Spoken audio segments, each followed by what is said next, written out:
Welcome to CouncilCast, news bites and insights from the Council of Insurance Agents and Brokers. My name is Rob Boyce, and today we'll talk about data analytics for cyber risk and one company in particular, Cyence. We're currently in Colorado Springs at the Broadmoor for the Council's 104th Annual Leadership Forum. And it seems like there's no better time than now to talk about cyber, as recent events have proved no one is safe from cybercrime.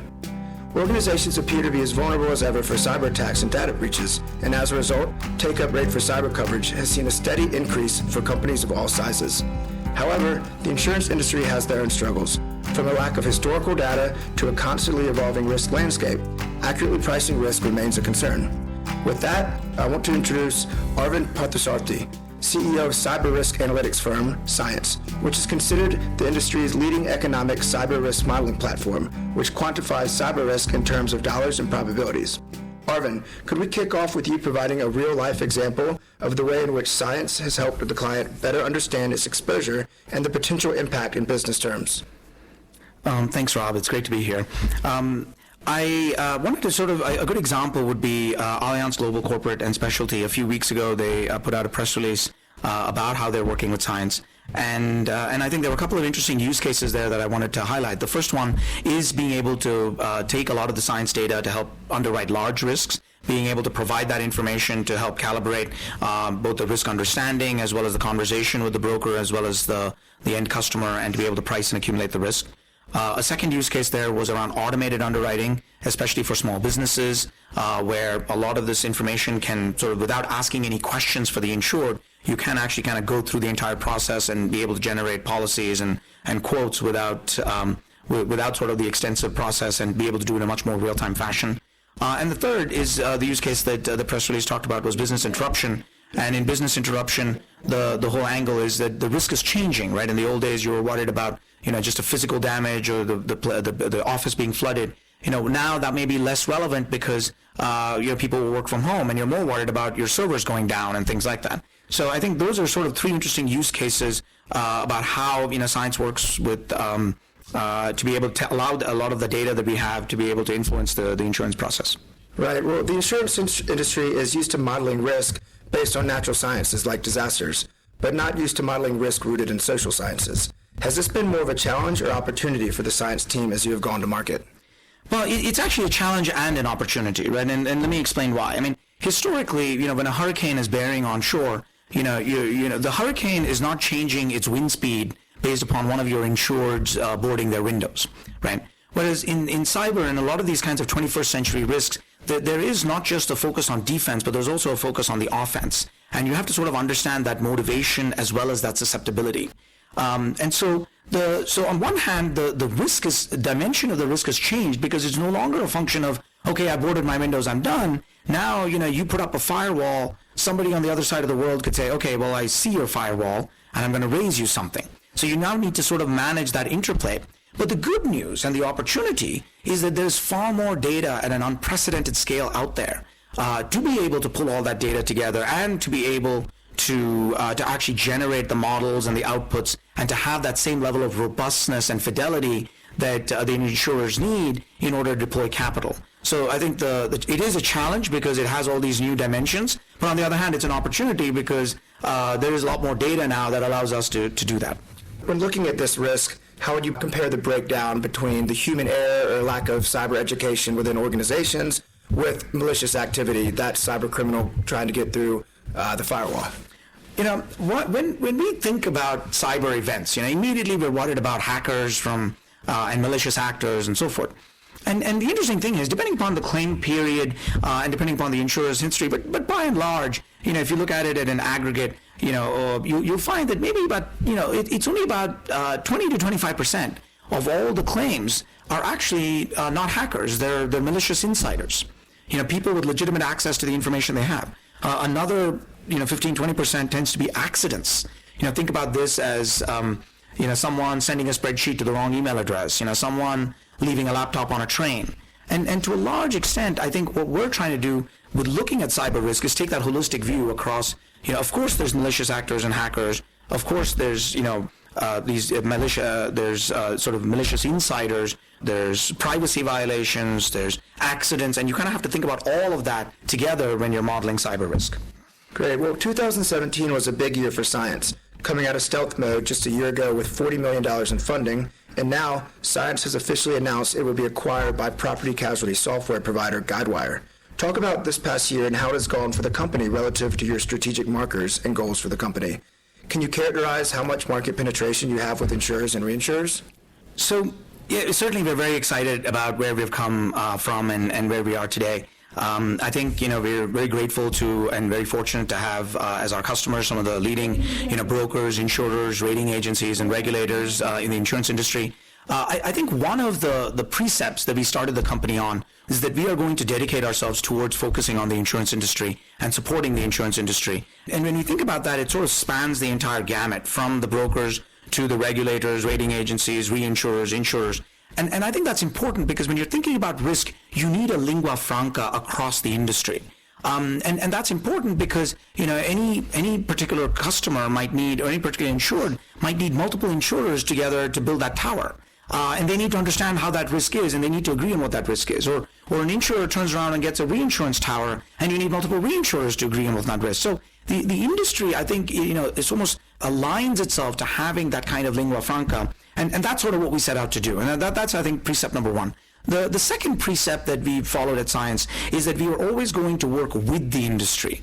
I think, in Silicon Valley, there's lots of technologies being created, a lot of disruption for a lot of markets. And there are lots of companies out there that are trying to leverage technology. But what they're doing is they're actually now competing with the brokers or the insurers or the reinsurers. And kind of the Cyence model was that, what we're going to do is we're going to partner with the industry. Right? I mean, we recognize that there's a lot of data and analytics and technology that we can bring to bear, but rather than trying to use that to compete with the industry, we're actually going to partner with the industry. And that's been sort of our entire existence. And we're very excited, that Guidewire has announced their intention to acquire Cyence, because I think what it does is it allows, the bringing together of the transactional platform and the core operational platform that Guidewire has with all the analytics and the data science. And I think the power of this is being able to bring data science into the transactional process. So just in time, you don't want to do analytics after the event. You would like to be able to do data science and analytics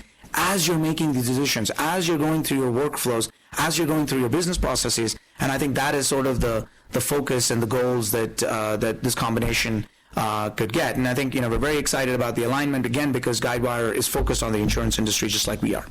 So how about the brokers? Can you explain how working with the broker is different? And is there a threshold in the size of broker who is a target for Cyence? Well, I think it's obviously the brokers are representing we do have broker customers and we do have insurance customers. And I think I'll go back to this core theme of the lingua franca because, the thing is that I don't believe that if there is an understanding of risk, it is in the insurer's perspective to help the broker understand that better so they can advise and consult with their client to actually make that risk better. And it's in the client's interest because obviously they don't want to have this bad thing happen to them. And simultaneously, if the insurer and the broker is able to advise the client and the end customer on being able to do this, then they can get themselves a better price and a better terms in the industry. So to me, I think one of the core concepts that I think we strive for is this notion of that lingua franca. Now, obviously, every individual broker or insurer might build on top of the Cyence platform for their unique sort of IP. But then we're very proud to work with our broker partner as well as our insurance partner and try to actually facilitate that conversation through this sort of lingua franca. And I think that extends, even to the reinsurance brokers and the reinsurers and then bringing in the regulators and the rating agencies. When looking at Cyence's platform, what do you consider to be at the core of Cyence's intellectual property? Is it the scalable data engine you've created? So I think there's three aspects of how we think about what we've built, right? So the first one is exactly what you were going to. It's data collection and to do that at scale. And we process, about a petabyte a month. I mean, that's a tremendous amount of data to have going through the system. And obviously to do that at scale itself is a huge challenge. But the challenge with data collection is something that a lot of people miss. I don't think it's about collecting it, it's about curating it. And you need to be able to then start to find the signal in all that noise. And the more data you have, actually the more noise you have, and the harder it is to find signal. So what we do is we take that data collection and we route it into a set of machine learning algorithms that basically allows us to be able to try to find that signal within that noise. And the outputs of the machine learning are the risk models, and the risk modeling basically allows it to be translatable into something that the insurer and the reinsurer can actually use and deploy. But now the good news is that, or the challenge is, of course, the risk changes. So as the risk changes, we collect more data, and that drives the machine learning to build new models, and that drives more data. And that's the virtuous cycle of data collection, machine learning, and risk modeling that we have built at Cyence. And I think that is our sort of core métier, if you will. We're moving towards cyber risk aggregation. Lloyd's and Cyence released a joint report that found a hypothetical catastrophic cyber attack targeted towards a cloud service provider could result in average losses around $53 billion in a matter of days. How worried are you about cyber risk aggregation ramifications for underwriters? So to me, I think, we've been working and we've been very fortunate to partner with some of the world's leading organizations on the insurance as well as reinsurance side. And so I think cyber is obviously an evolving class of risk. And I think one of the theses of the Lloyd's exercise, and we worked with a number of folks at the Lloyd's Market Association and as well as other folks, the experts, industry experts, as well as government experts that participated in this. And I think the point is there is an individual aspect of risk with cyber, which is, company X could actually have an event or could get hacked or lose information. But there is an accumulation aspect of cyber that has to be factored in. And I think sometimes the verbiage around that is a cat class. But the accumulation stems from the parts of accumulation, like what you talked about, service providers. It could be a mass vulnerability, which is the other scenario that came about in that report. And I think the more we as an industry are able to collect the data, like Cyence does, feed it into these models and say, well, here's the individual risk bit. Here is the accumulation aspect of it because of these common events. Here is the contingent business interruption aspect of it, because it could be that there's a supply chain ramification or other aspects of it. And I think the more we all work together to try to understand what this risk is and understand the accumulation around it, the more educated we will be, because and that I think is better coverage for the end customer, because they now know what their risk is. And I think a lot of that report, more than the insurers, I would say a lot of clients actually got value from that report, because it expanded their vistas in terms of what the risk that they're actually taking on is. And I think the better understanding of the risk and the better we have that lingua franca, the better the industry is going to be in being able to solve the end insured's problems. Right. Well, I'm going to end on a big data question. The insurance industry has been known for its protective data posture, but the competitive advantage lies within the questions you ask of the data and how you use it. So is it inevitable that the insurance industry data will go open source? And are you seeing significant strides in the industry to share more data across organizations? So a lot of what we do at Cyence is that we're building that data science platform, right? So we built this and we're out there collecting data at scale, because the assumption and our goal is that the insurer does not have to do that, right? Because it's a lot of effort and it's a lot of investment to go out and build that infrastructure. And the good news is we've done it, and we've got the machine learning and the models. But having said that, I think our outputs are basically now the inputs for the insurance industry, for an individual insurer or reinsurer's own models.